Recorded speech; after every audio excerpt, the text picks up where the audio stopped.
Hey, Dr. John. Recently, a number of our clients have suffered carpal tunnel syndrome. Is that serious? Yes, Mark. Carpal tunnel syndrome can be a very serious injury. Are you qualified to talk about carpal tunnel syndrome? Yes, Mark. My education, training, experience has exposed me to the diagnosis and treatment of carpal tunnel syndrome. Could you please help us understand the relevant anatomy to understanding carpal tunnel syndrome?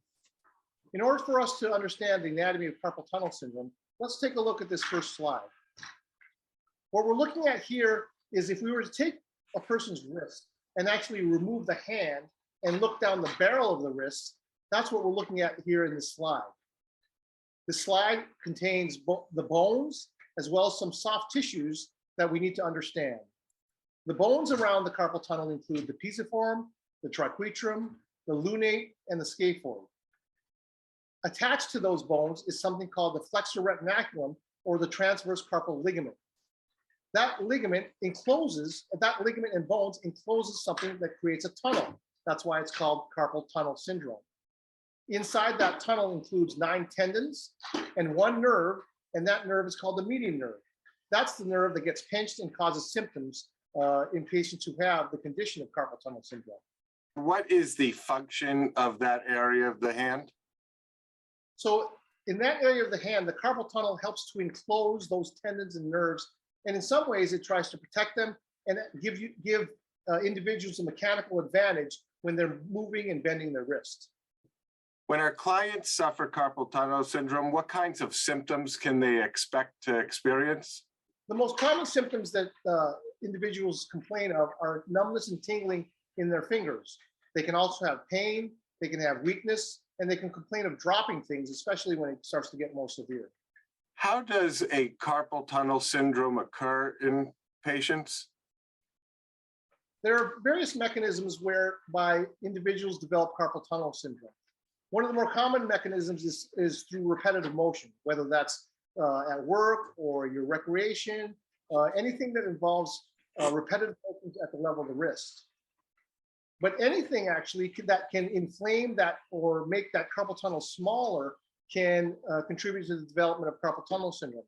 We often see it in our practice in patients who have sustained things like a slip and fall or have sustained an impact to their wrist where it creates less room inside the tunnel. How is carpal tunnel syndrome diagnosed? Carpal tunnel syndrome is diagnosed through a proper history and physical examination. The study that's used most importantly, however, is what's called an EMG nerve conduction study. That's a special type of study that looks at the nerve and how it's transmitting its impulses. Remember that a nerve, it's almost like a telephone wire. You make a call on one end and you answer on the other. The EMG nerve conduction study can tell whether the transmission of impulses down the nerve is working properly.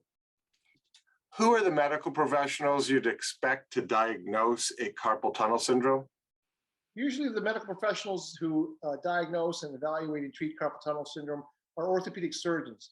On occasion, there are also plastic surgeons who've been trained in hand surgery who also evaluate these types of conditions. What kind of treatment can you expect if you have carpal tunnel syndrome?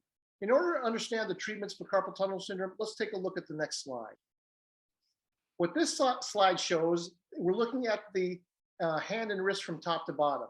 And what you can see here is how the ligament attaches from one side of the wrist to the other. Remember, carpal tunnel syndrome, there's too much pressure underneath that ligament. So if we look at the next slide over where it says released median nerve, that ligament has now been released and the nerve now has much more room in order to breathe, so to speak. And if our clients have undergone this median nerve release, what's the future hold for them? The future for people who have developed carpal tunnel syndrome and had the median nerve release depends on the status of the nerve prior to the release. In other words, if the median nerve has been already permanently damaged, even if you release the nerve, it's very difficult for it to go back to its original status. But as long as the carpal tunnel syndrome is caught early enough, often releasing the nerve will allow relief of symptoms and return to normal activities.